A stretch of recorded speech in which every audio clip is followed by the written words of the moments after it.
Well, hello, welcome again to a reading through of Sophocles' play, the Philoktetes, and I got up to line 438. This will be a fairly short recording. I'll just do up to the beginning of the long speech of Philoktetes coming up later. So, in the previous, we've had lots of stickomythia here, interchange between Neoptolemos and Philoktetes, and where they've asked about various people. Philoktetes asked about Patroclus, and Neoptolemos says, well, he was dead by the time I got there. And he says, so that man was dead, and I will explain this to you in a short speech. Then we get this general statement here. For a war never willingly takes an evil man, but always the best. And Philoktetes replies to that, summa terosoi. I couldn't agree more with you. In other words, I bear witness with you to this, understood. In other words, I totally agree. Kai kat auto tuto ge. Something like, and along this same thing, or in regard to this same thing, so along and indeed on the same lines, the verb is in the next line here, so I will inquire, I will ask you about, I was taking a genitive here after the X, a most unworthy man, or an unworthy man, who was both on the one hand who was unworthy, and alpha privative linking nu and then axios. So I will ask you about a man who was on the one hand unworthy, but who was Danos, well, shrewd perhaps here, kai sophos, a very loaded word in 5th century Athens, of course, a man who was shrewd and wise, glosse with his tongue.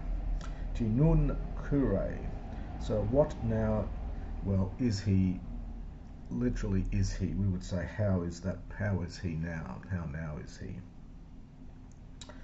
Poio de tuto plain godusios eres. So literally of what sort is this man you speak of, except in fact Odysseus. So who is this man you're speaking of, except Odysseus? It must be Odysseus that you're talking about.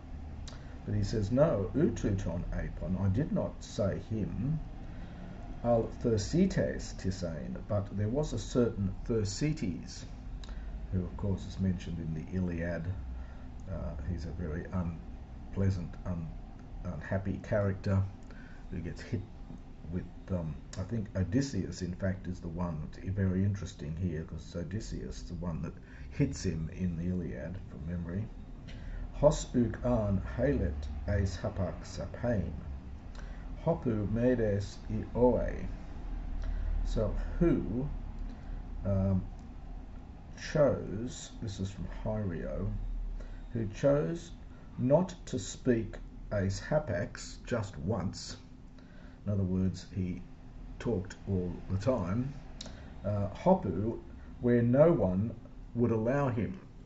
This is an optative here from the verb eao. If you're looking at, well, if you're wondering what it is, it's contracted from the optative. So the verb is eao, to allow. So it's literally where no one allowed him. In other words, when everyone told him to shut up, when everyone forbade him. Do you know this man? If, now curio is just used like the verb to be, if he is living. Sophocles, and we'll see it, we've seen it before and we'll see it again, Sophocles is quite fond of using either the verb to be in various tenses, or even gignomai, or here curio plus a participle. Just the way as we do in English, we use the verb to be as an auxiliary verb, and then we put a participle, so I am going or something. Sophocles this is not usual Greek. Sophocles is very fond of this particular construction, and sometimes referred to as the schema Sophocleum, the scheme of Sophocles. So I think we're seeing an example of this here. So, do you know this man if he is living?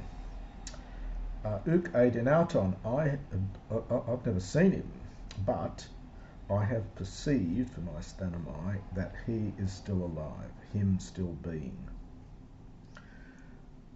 ML, he would be.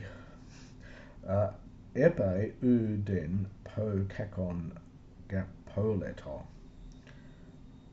Since no evil thing, in fact, ever is destroyed. Since no evil thing ever perishes. But the gods, now peristello here in the sense of to take care of. So, and it's present. So the gods can so take care of well. So we'd say for the gods, take good care of outer of such things, of these things. It's neuter here. It's really just kakon, kaka, picked up from the previous line, and then it's outer. So for the gods, take good care of evil things. And now, unfortunately, we have to go to the next page with this. I'll just read it through here. We've got pose is indefinite, hence notice the accent here. So kai pose tamen pan urga kai palin stribe kai rus anna strephontes ex haidu. So the subject again is the gods. So the gods take delight in Anastrephontes bringing back from Hades, and going back to the previous, and then the pose is, and perchance the gods take delight bringing back ta pan urga, the all evil things, so the wicked things, and the palinstribe from the previous page. This is a funny word here, palinstribe, generally translated as villainous or knavish. The word only occurs here, essentially. The original meaning has the sense of to be rubbed again and again. So in the sense of resisting all opposition, so they continue doing bad things despite constant punishment, and hence they become villainous or knavish. So just to do that bit again, so the gods take delight in bringing back from Hades, or perchance take delight bringing back from Hades, all evil things and things evil and villainous. Tade dikaya kai takresta apostelus ia, but they dispatch, they send off continually things that are just and good. Now we get a sort of rhetorical question here. So pukre tithesthai tauta. Tithesthai in the sense here of to reckon or count. So literally, where is it necessary to reckon these things? So in other words, what is one to make of these things? Where to praise? Hotan, whenever, praising, participle here from epineo, praising the divine things, I might find, from heurisco, the gods understand being kakus, being base. So he's rather unhappy with the gods at this point as well. So ego men, now Neoptolemos now says, but I owe you from the race of your Etean father, that is, the father from Oita. This is an adjective here, because his father, of course, is Poias, but he is from Oita. Now this is important here because this reminds the audience of the connection between Philoktetes and Heracles, of which we'll hear more later on. The bows, of course, that he's the special bows that he's got, and arrows he got from Heracles, and so there's a sort of oblique reference here to Heracles the audience would have picked up on. So, O you who are born from your father from Oita, now, so in the future, toloipon, adverbial here, in the future now, looking at Ilium and the Atridae, I will guard, I will keep guard. So we could say, I will keep a clear guard looking at Ilium and looking on at Ilium and the sons of Atreus, Talos then from afar.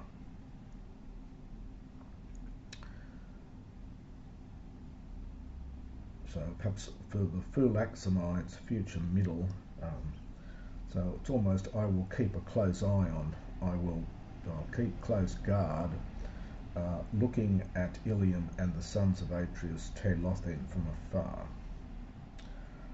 Hopu, where, Chiron, where the worst, this is a comparative from Kakos, where the worst thing grows greater, is strengthened, from steno, becomes greatly stronger than, this is to agathu, than the good. And the good things, apophthene, the good things perish, and hot, this is chi and hot, delos, so the coward prevails. Where the base one, the coward prevails.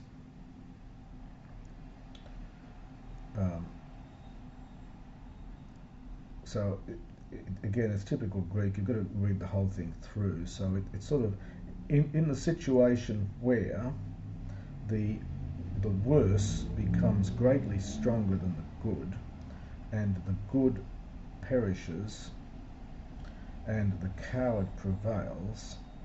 So in that situation, I, ou sterxo poter, I will never, well, literally show affection for these men.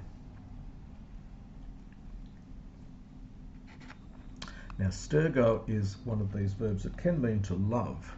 It's often used of love for parents, for children, and brothers for each other, and so on. It means to show affection for. We could say here, have any dealings with, and you've got to take the whole thing together. So you can take that second bit first. So for I will never ever have dealings with such men in a situation where the worse is stronger, is greatly stronger than the good, and the good perishes and the coward prevails.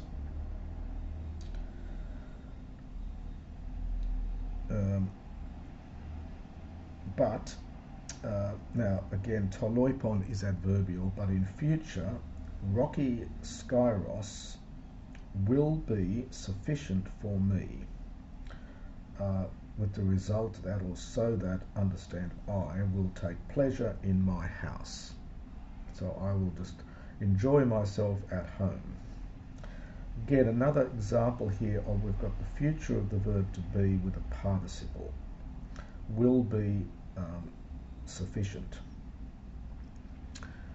Interesting. This is another example of this construction of Sophocles, where he uses the verb to be along with a participle.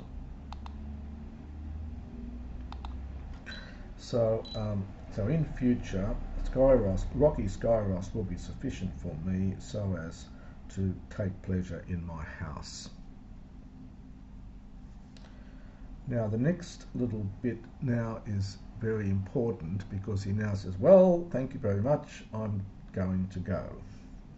So very strong noon der Amy Ibo. So, but now I will go to the ship. This is important because he's got to get Philoktetes to agree to come with him, and this all leads up to this, and bring the bow and arrow with him. So, but now I will go to the ship, and you, son of Poias. Now, kairachos megister is really adverbial here. Sorry, is rather idiomatic, I should say here. It means farewell as greatly as possible. So we'd say a hearty farewell, farewell. And now we get a wish, optative here of wish from Methystemi. So may the gods literally transfer you from this disease. So meta with a verb often has the sense of change. So perhaps deliver you might be good. May the gods deliver you from this disease, just as you yourself wish.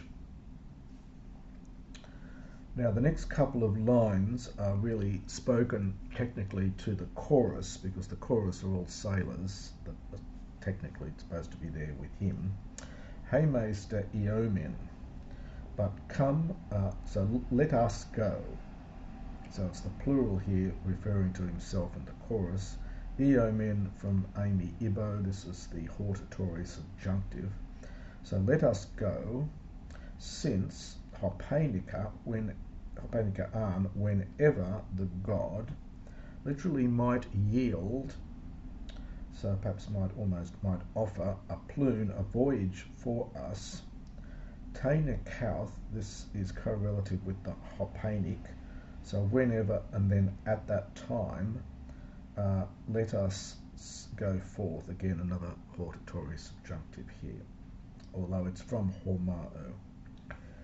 So it's let us set out, let us go forth. Now Philoktetes, of course, now responds, Ade teknon steleste. Oh boy, are you setting out now? Are you departing now? Are you setting forth now? Now it's a half line.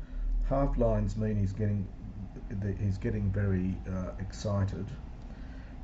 So we get the second half line, Kairos gar Calais, for, I better look at the whole line here, Kairos gar Calais plune me ex apoptu malon a enguthin scopain, for the time calls us, understood, to look for a good voyage, a plune, and to look for it not from far away, but rather from nearby.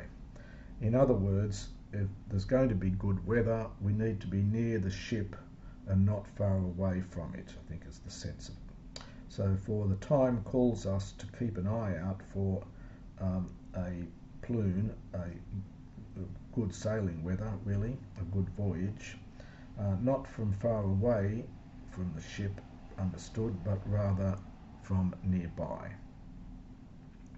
Now I'll stop there, because the next section is another long rhesus, long speech from Philoktetes, who is going to beg him to not leave him there in this terrible situation. And that'll be in the next recording.